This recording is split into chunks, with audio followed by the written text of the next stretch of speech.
어느 교회에서 바자회가 열리게 되어서 목사님이 광고를 하였습니다. 여러분, 가정마다 버리기에는 아깝고 그냥 두자니 자리만 차지하는 그러한 것이 있으면 다음 주일날 교회 올 때에 다 갖고 오십시오 했습니다.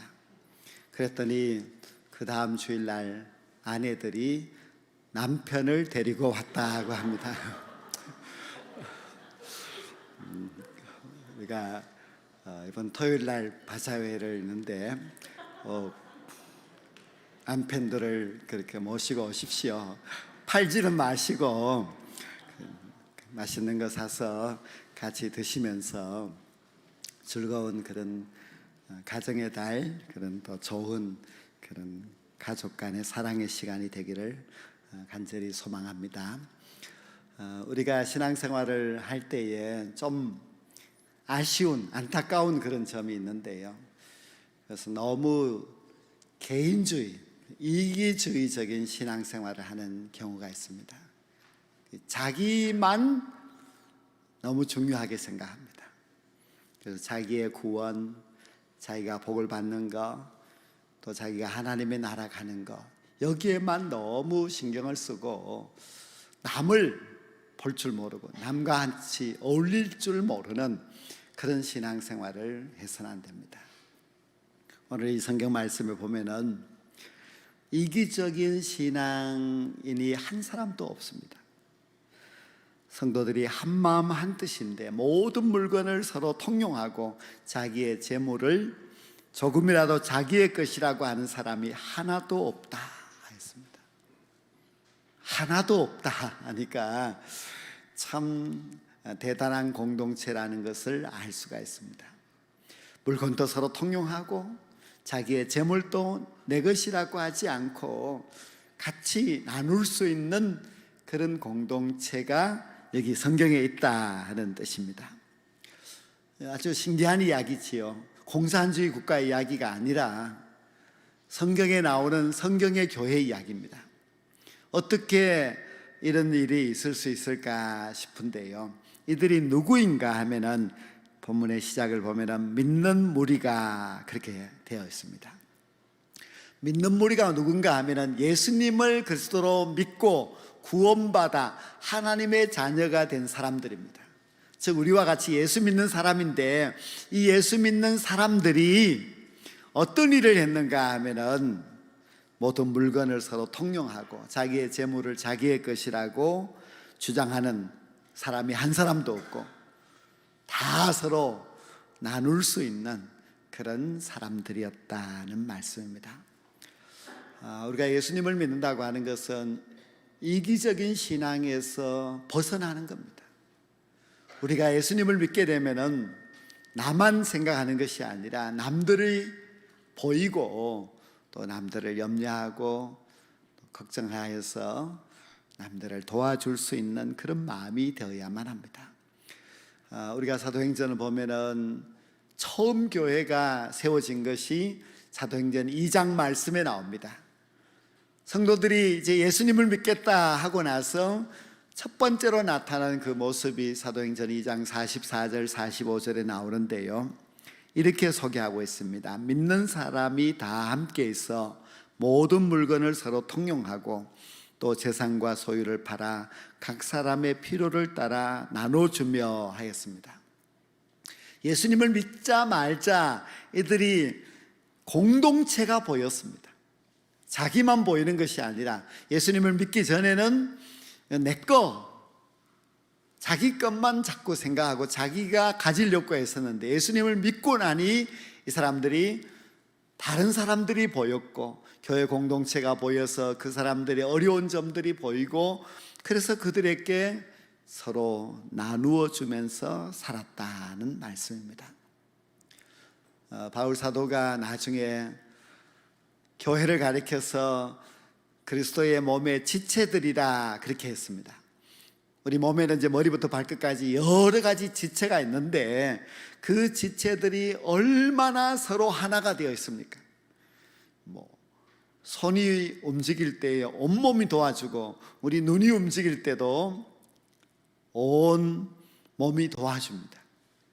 마찬가지로 우리가 주님을 통하여서 한 지체가 되었다고 하면은 누가 아프면은 나도 같이 아파줘야 되고, 누가 또 괴로우면은 나도 같이 괴로워해줘야만 합니다. 이것이 바로 지체의식입니다. 예수님을 믿는 사람들이 생겨났는데 그들이 이런 지체의식을 가졌다 하는 말씀입니다. 오늘 본문 말씀을 보면 모든 물건을 서로 통용했다 하는 것이 먼저 나옵니다. 물건을 통용하는 거, 이거 쉬운 것 같지만은 쉽지 않습니다. 저는 어릴 때 이제 시골에서 자라서 그 당시 시골에서는 농사를 짓는 농기구들이 있어요. 근데 농사를 지려고 이렇게 하다 보니까 이제 삽이 없어요. 그럼 옆집에 가서 삽 좀 빌려주세요. 그러면은 다 빌려줍니다. 괭이가 없으면 괭이 빌려주세요. 근데 빌려줬다가 보면은 뭐 아무래도 뭐 부러지기도 하고 탈이 나기도 하고 하지만은 안 돼요. 못 빌려줘요. 그런 집이 없습니다. 다 빌려줍니다. 저희 어렸을 때는 집에 이제 소가 한 마리가 있는데요. 그 소가 봄이 되면은 고생입니다. 왜냐하면 소가 없는 집이 있어요. 그러면 소를 빌려주면은 소가 가서 밭도 논도 이제 갈아주고 저녁에 돌아오는데 아주 지쳐서 돌아오는 것을 보면 좀 안타깝기는 하지만은 그렇게 서로 빌려주고 했습니다. 시골 교회가 뭐 다 약하기 때문에 교회가 모든 살림살이를 마련해 놓은 것이 아니기 때문에 절기가 되면은 집에서 솥도 갖고 오고 그릇도 갖고 오고 해서 같이 뭐 닭도 잡아오고 해서 같이 나누어서 먹고 했습니다. 옛날 이야기지. 옛날에는 그렇게 서로 물건을 통용하고 서로 나누고 하는 것이 참 잘 이루어진, 인정이 있는 그런 시절이 있었습니다. 요즘은 뭐 다 우리 집 거, 내 거 이렇게 철저하게 이제 구별이 되어서 우리 집에 있는 것을, 좋은 것을 교회 가져와서 같이 이렇게 쓰고, 그런 잘 하지 않고 그냥 다 교회는 돈을 주고 또 사놓고 이렇게 하지요. 또 오늘 본문 계속된 말씀을 보면은 자기 재물을 조금이라도 자기 것이라고 하는 이가 하나도 없더라고 했습니다. 도대체 무슨 마음으로 자기의 재물을 내 것이라고 하지 않고 서로 나눌 수 있었는가? 이것은 이기적인 그런 욕심이 다 사라졌기 때문입니다. 그전에는 내 것이라고 했습니다. 그러나 이제는 우리 것이라고 말하고, 그전에는 다 내가 주인이고 내가 이것을 가져야 된다고 생각했는데 이제는 하나님의 것이라고 생각이 되니까 하나님의 것이니 하나님의 백성들이 함께 나누는 것이 옳지 않느냐 해서 욕심을 버리고 함께 나누는 그런 공동체가 되었습니다. 단지 뭐 숟가락, 그릇 그런 정도가 아니라 자신의 재산을 팔아서 다른 성도들을 도와주기도 하였습니다. 그 대표적인 인물로 오늘 본문 조금 뒤에 나오는 바나바라는 사람. 바나바는 자기의 밭을 팔았습니다. 그 밭값을 사도들 앞에 가지고 와서 어려운 성도들에게 나누어 주세요, 그렇게 했습니다. 얼마나 귀한 일입니까? 그것을 보고 흉내를 내는 사람이 있었는데 사도행전 5장에 나오는 아나니아와 삽비라입니다. 이 바나바를 보고 칭찬받는 것을 보고 자기도 그렇게 해보겠다고 자기의 소유를 팔았지만은 돈이 아까워요. 그래서 숨겨놓고 일부만 가지고 와놓고 그것을 전부라고 거짓말하다가 결국 하나님께로부터 벌을 받아서 둘 부부가 죽었습니다. 우리가 다 욕심이 있기 때문에 정말 그렇게 나누는 것이 쉽지 않습니다. 다 내 것이라고 하는 생각이 강하기 때문에 그렇게 내 것을 남에게 거침없이 줄 수 있다는 것 결코 쉬운 일이 아닙니다. 아까운 마음이 들면은 할 수가 없겠지요. 저도 이제 연세가 많은 제 아버지가 계시는데요. 제가 물어봐요. 아버지, 뭐 봄이 되었는데 입을 옷은 있습니까? 그러면 이렇게 대답해요. 다 있다. 옷 많다. 죽을 때까지 입어도 다 못 입는다, 그렇게 이야기해요. 연세가 많은 분들은 다 그렇게 말씀들을 하시지요. 죽을 때까지 입어도 다 못 입고 죽는다. 이것은 뭐 연세가 많은 분들뿐만 아니라 많은 사람들이 한번 생각해 보면은 너무 우리가 많은 것을 갖고 있습니다. 못 사는 나라에 가보면은 장롱도 없고 장롱에 걸어놓을 옷도 없습니다. 그러나 우리는 장롱도 있고 장롱 속에 옷도 많이 있습니다. 몇 년 동안 입지 않는 것도 그냥 거기에 걸려 있지만은, 그러나 항상 입을 옷이 없습니다. 왜 이렇게 풍족한데도 왜 이렇게 우리의 마음은 인색할까? 왜 풍족하게 살아가는 사람들이 이 지구상에도 많이 있지만은 먹을 것이 없어서, 입을 것이 없어서 그렇게 가난하게 살아가는 사람들도 많이 있을까? 서로 나누지 못하기 때문에 너무 부가 한쪽으로 치우쳐 있는 것이 사실입니다. 우리나라가 참 잘 사는 나라가 되었습니다. 생각해 보면 이렇게 잘 살게 된 것은 오래 걸리지는 않았습니다. 제 자신만 한번 되돌아봐도요, 40년 전 제가 신학교를 다닐 때에 양복은 없었습니다. 어렵게 이제 돈을 마련해서 콤비를 하나 샀는데, 이 콤비를 교회 갈 때마다 이제 입어야 되니까 무려 1년 중 9개월은 그 콤비를 입고 갑니다. 똑같은, 뭐 좀 더워도 입고 좀 추워도 입고, 이제 한겨울에는 입을 수가 없어서 그렇게 입고 다녔습니다. 그러나 지금 보면은 장롱 속에 계절마다 양복이 있고 하는 것을 보면서 정말 많이도 부해졌지만은, 그러나 그렇게 부하면서도 왜 이렇게 나눌 수 없고 인색하고 왜 이렇게 지금도 각박하게 살아가고 있을까? 그런 후회와 반성을 많이 합니다. 우리가 이기적인 생각에 노예가 되면은 우리는 자기만을 생각합니다. 그리고 이웃을 돌아볼 수 있는 그런 마음이 생기지 않습니다. 받은 복은 분명히 많이 있는데 그 복이 나에게서 막혀버리고 흘러가지 않아서 더 많은 사람들을 복되게 하지 못하는 것, 이것이 과연 우리 그리스도인들의 생활일까, 그런 생각을 합니다. 제가 4월 마지막 주 수요일에 유대인들의 자선 생활에 대해서 설교할 때 이제 말씀을 드렸는데요, 유대인들은 이제 하나님을 믿고 하나님만 경외하는 그런 민족인데, 이들은 어릴 때부터 자선 생활을 훈련을 시킵니다. 매주마다 안식일 때에 부모가 자기 어린 자녀에게도 돈을 주면서 이것을 가지고 어려운 사람을 도와야 된다. 그러면 그 아이가 이 자선 상자에다가 그 돈을 넣어둡니다. 매주마다요. 그러다가 도움이 필요한 일이 생기면 그 상자를 열어서 돈으로 남을 도와줍니다. 그래서 유대인들은 율법을 가르치기 전부터도 벌써 남을 도와주는 것을 계속해서 가르칩니다. 지금 미국 땅에 그 남을 구제하는 그런 자선에 이제 모금을 해보면은 30%가 유대인들이 합니다.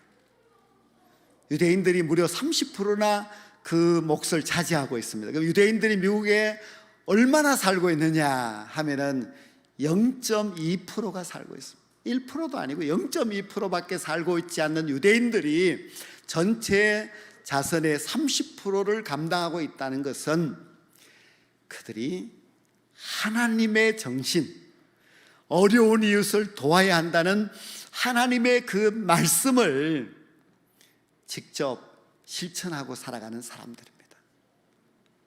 그 하나님만 믿고 예수님을 안 믿는 유대인들이 이렇게 잘하는데, 우리는 하나님도 믿고 예수님도 믿고 있는데 우리는 얼마나 잘하고 있는가? 미국에도 이제 신학교들이 있는데, 신학교의 학생들은 장학금을 받으면서 다닌다고 합니다. 그 장학금을 어떻게 해서 생겼느냐? 사람들이 돌아가시기 전에 유산을 신학교에다가 기증을 하기 때문에 그 돈으로 그 장학금을 준다고 합니다. 우리나라 신학교는 어떨까요? 우리나라 신학교는 형편없습니다. 그렇게 전 재산을 기증하고 이렇게 하는 일들이 잘 없으니까요. 그래서 어려운 신학생들이 그렇게 살아가고 있습니다. 우리가 정말 하나님을 경외하는 사람, 하나님의 말씀을 아는 사람이라면 하나님의 원칙, 하나님의 정신을 알아야 하는데요. 우리는 하나님께서 어려운 이웃들을 돌보라고 하는 말씀을 기억해야만 합니다. 우리 예수님을 한번 생각해 보십시오. 예수님이 이 땅에 오셔서 얼마나 나누면서 살았습니까? 예수님은 정말 가난한 사람 또 병든 사람을 그냥 돌려보내지 않습니다.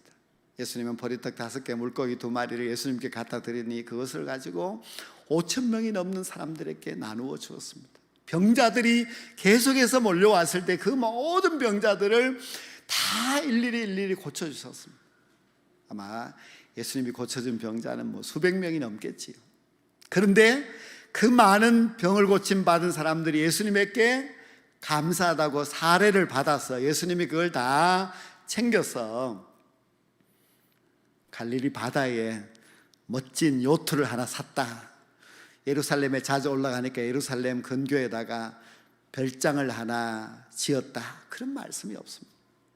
예수님은 일생 동안 나누어 주며 살았습니다.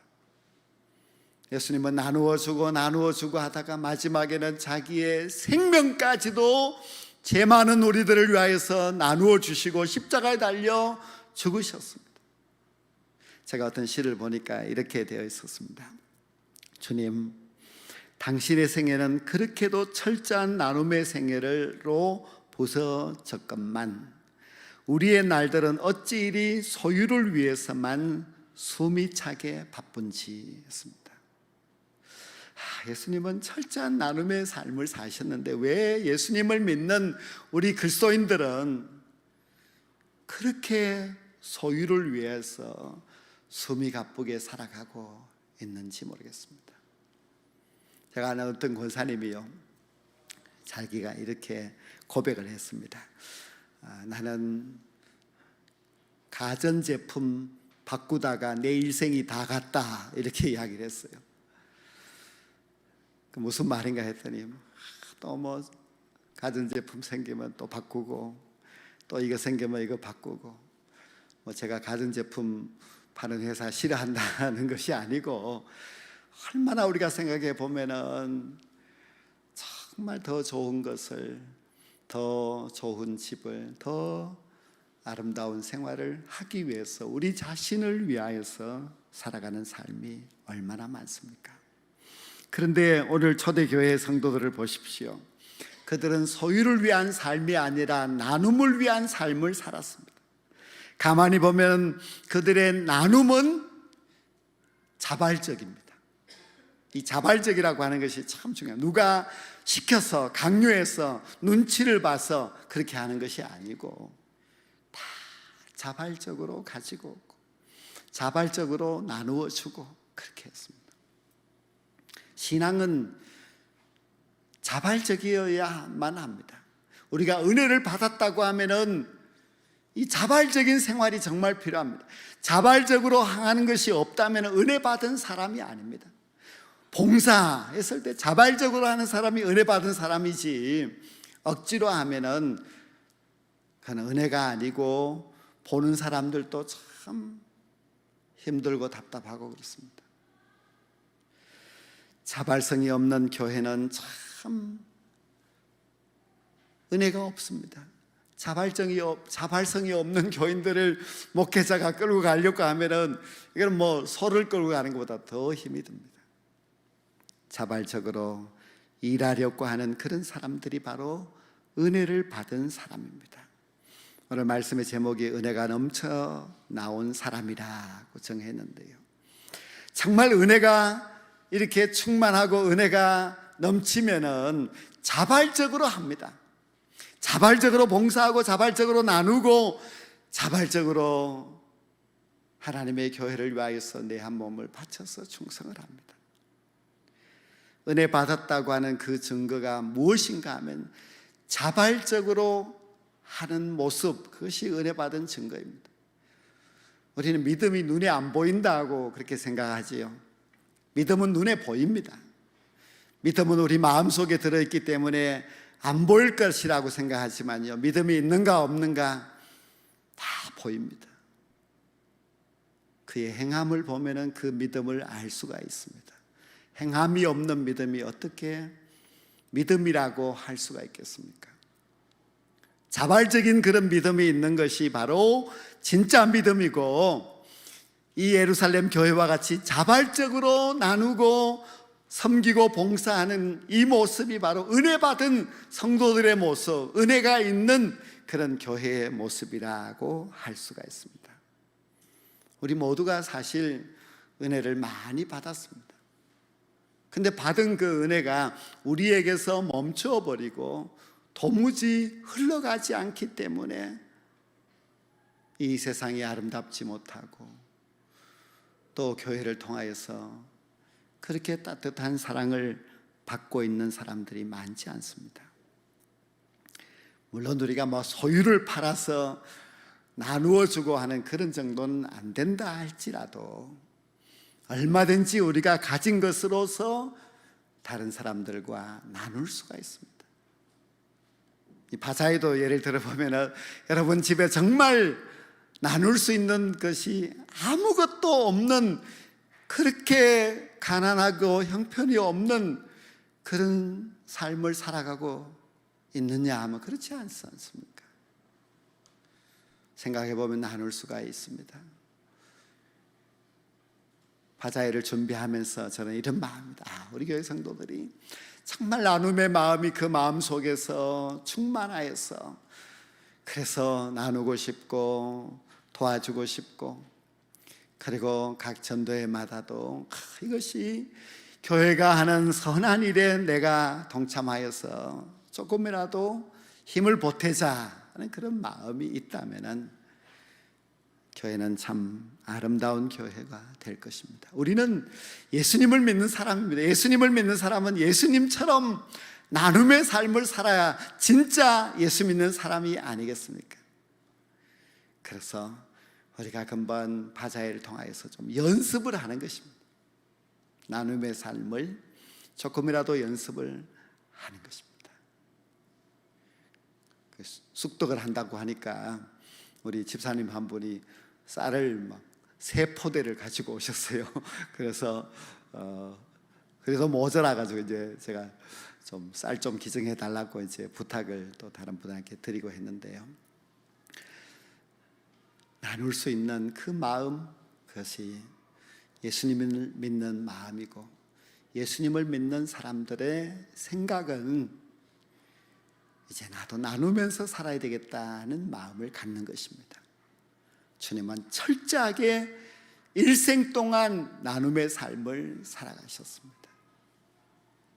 우리는 철저하게 소유를 위해서 살아가는 삶이 아니라 믿는 자답게 나눔을 위해서 살아가는 성도가 될 때에 우리가 주님 앞에 갔을 때도 좀 칭찬받을 일이 있지 않겠습니까? 우리가 나눈 것은 하나님의 나라의 보화로 쌓이기 때문에 그런 삶을 살아갈 수 있어야만 합니다.